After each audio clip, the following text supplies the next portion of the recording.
Podcast.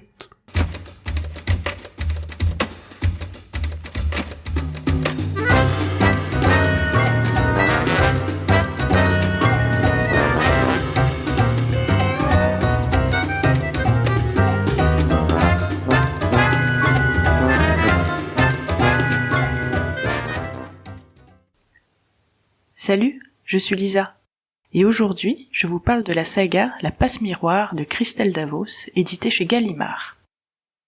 4 tomes composent cette série. Les fiancés de l'hiver, Les disparus du clair de lune, La mémoire de Babel et La tempête des échos.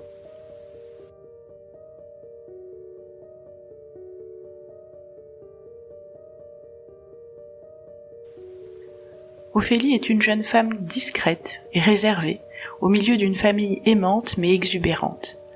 Elle est la conservatrice et seule employée du musée d'histoire d'Anima et n'aime rien tant que de déchiffrer les objets dont elle s'occupe.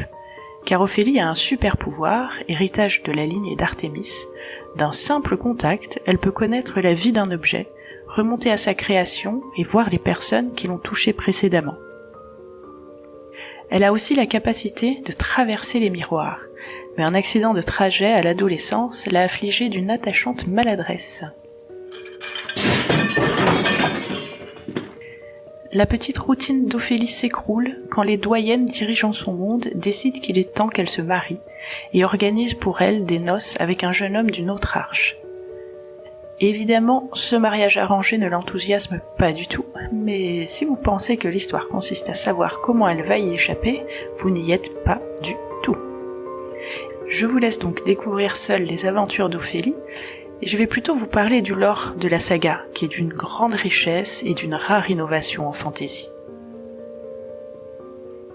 Le monde est constitué d'une vingtaine d'îles, appelées arches. Chaque arche s'est développée indépendamment des autres. Sa hiérarchie, sa politique, le physique des gens varie, leurs accents. Il y a une vraie diversité. Il y a aussi des pouvoirs spéciaux, héritage des esprits de famille, des sortes de divinités tutélaires. Ainsi, l'arche d'Anima, d'où est originaire Ophélie, est dirigée par Artémis, qui octroie le pouvoir d'animisme à ses descendants, la capacité d'animer les objets. Il y a de nombreuses scènes très drôles de meubles qui se déplacent, qui boudent ou qui câlinent, comme l'écharpe d'Ophélie. Il y a l'arche de Cyclope, qui manipule la gravité, l'arche de Zéphyr, qui manipule les vents, ou encore le pôle, qui manipule l'esprit. Tous ces pouvoirs s'imbriquent et se coordonnent pour faire voyager des bateaux entre les arches, léviter un château, la citatielle, ou créer des objets plus grands à l'intérieur qu'à l'extérieur.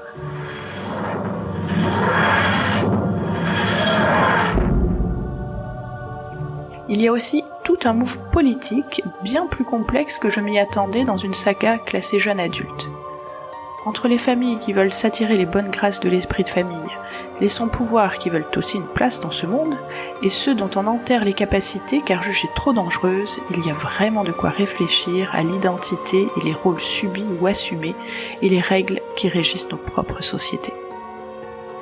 Tout est en plus vraiment bien écrit, très fluide, les personnages complexes et attachants, le petit côté kawaii, et une belle évolution de l'histoire qui nous amène bien loin de ce qu'on imaginait au départ.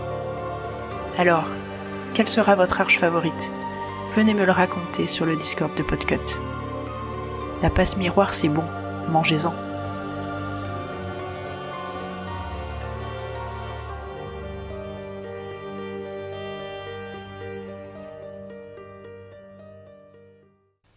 Choix-Pitre est un podcast du label Podcut.